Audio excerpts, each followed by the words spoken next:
Island has been for the past 27 days, and Valen, of course, is going to tell us more about that, and I can't wait for the sun to come up over Robben Island.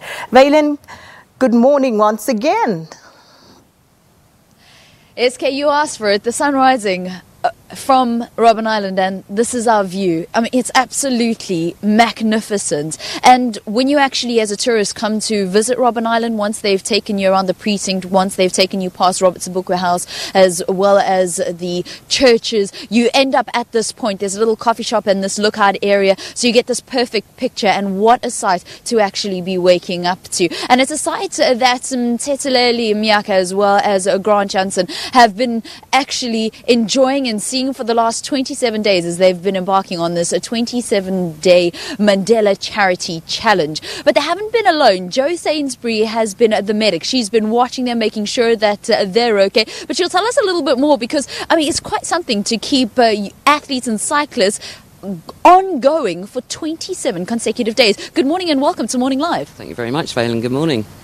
So, how did you do it, and what are some of the injuries? How many blisters did you pop? How many muscles did you rub down? Tell us a little bit about the experience. The muscles and the rub downs that I've had to do, but blister wise the guys were really prepared. They had a lot of Vaseline on their feet.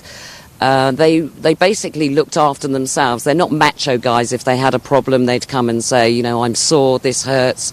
And Mteteleli had a few problems with his Achilles and his front thigh, and we just worked through them, you know, took the necessary steps, and we worked through them. As somebody from the medical field, are you impressed by what these guys were able to actually put their bodies through? I mean, the resilience was absolutely amazing, because there were days here where you looked outside and it was only weather for ducks. It was dreadful, it really was.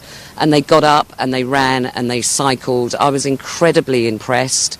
And at the end of the day, I mean, they were pretty shattered, but their resilience, it just totally amazed me.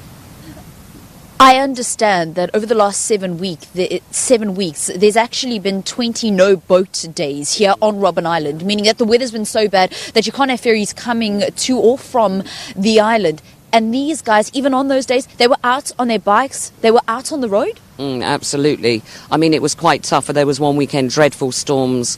There were no ferries for about 3-4 days. We were down on our supplies. I mean, we were very grateful to the local people here that helped us out.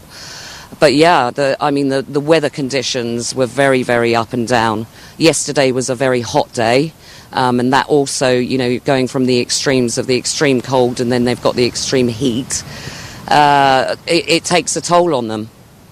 How do you think they mentally were able to do this? Well, Mteteleli, he just smiled all the time. They prepared themselves. We always, at the end of the day, we had a good chat, we had a meal. It was, you know, your relaxation time.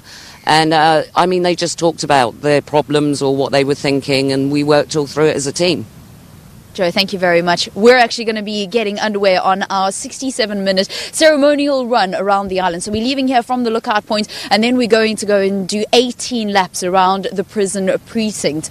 And this is just in honor of International Mandela Day. But when it comes to the 27-day Mandela Charity Challenge, they completed that yesterday. The goal was doing 4,666.4 kilometers.